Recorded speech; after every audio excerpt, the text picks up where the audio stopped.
அந்த செய்தியை பார்த்து வருகிறோம். நெல்லை மாவட்டம் மேலப்பாளையம் ஆட்டுச்சந்தையில் ஆடு விற்பனை அமோகமாக நடைபெற்று வருவதாக தகவல்கள் தெரிவிக்கின்றன.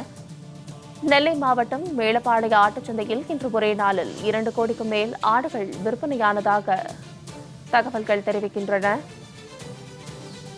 மேலும் கூடிய விவரங்களோடு எமது செய்தியாளர் செல்வராஜ் இணைகிறார். வணக்கம் செல்வராஜ், இது குறித்தான விரிவான விவரங்களை பதிவிடுங்க.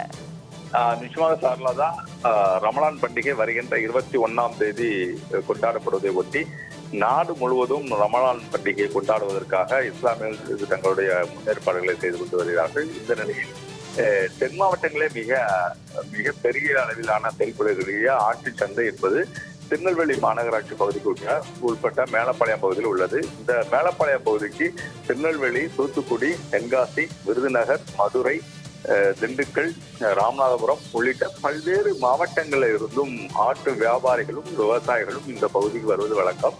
குறிப்பாக இந்த பகுதியில் இருந்துதான் கேரளாவுக்கு மிக அதிகமான ஆடுகளை வாங்கி செல்வதும் வழக்கமாக உள்ளன. இந்த நிலையில் ரமலான் பண்டிகை ஒட்டி இன்று அதிகாலையில் திறக்கப்பட்டுள்ள இந்த ஆட்டு சந்தை என்பது தற்போது வரை இந்த ஆட்டு சந்தையில் களை கட்டியுள்ளது. குறிப்பாக நெல்லை மாவட்டம் மட்டுமில்லாமல் பல்வேறு மாவட்டங்களில் இருந்தும் ஆடுகளை விற்பனைக்காக பலர் தங்கள் ஆடுகளை கொண்டு வந்துள்ளார்கள். இதில் ஒரு சிறிய வகையான ஆடு என்பது 5000 ரூபாய் முதல் கிட்டத்தட்ட 45,000 ரூபாய் வரை இந்த ஆடுகள் விற்பனை செய்யப்பட்டு வருகிறது. இன்று காலையிலே மிக அதிகமான கேரளா மாநிலத்திலிருந்து வந்துள்ள வியாபாரிகள் மிக அதிகமாக நூற்றுக்கணக்கான ஆடுகளை வாங்கி கொண்டு சென்றுள்ளார்கள்.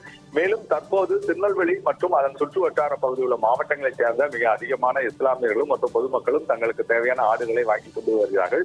இன்று ஒரே நாளில் கிட்டத்தட்ட 4000க்கும் மேற்பட்ட ஆடுகள் தற்போது உள்ளே விற்பனைக்கு வந்துள்ளதாக அதன் டோக்கன் மூலியமாக அந்த நெல்லை மாநகராட்சி ஊழியர்கள் தெரிவித்துள்ளார்கள். இந்த நிலையில் ஒரே நாளில் இன்று மட்டும் 4 கோடி ரூபாய்க்கு ஆடுகள் விற்பனை நடைபெற்றுள்ளதாகவும் கூறப்படுகிறது.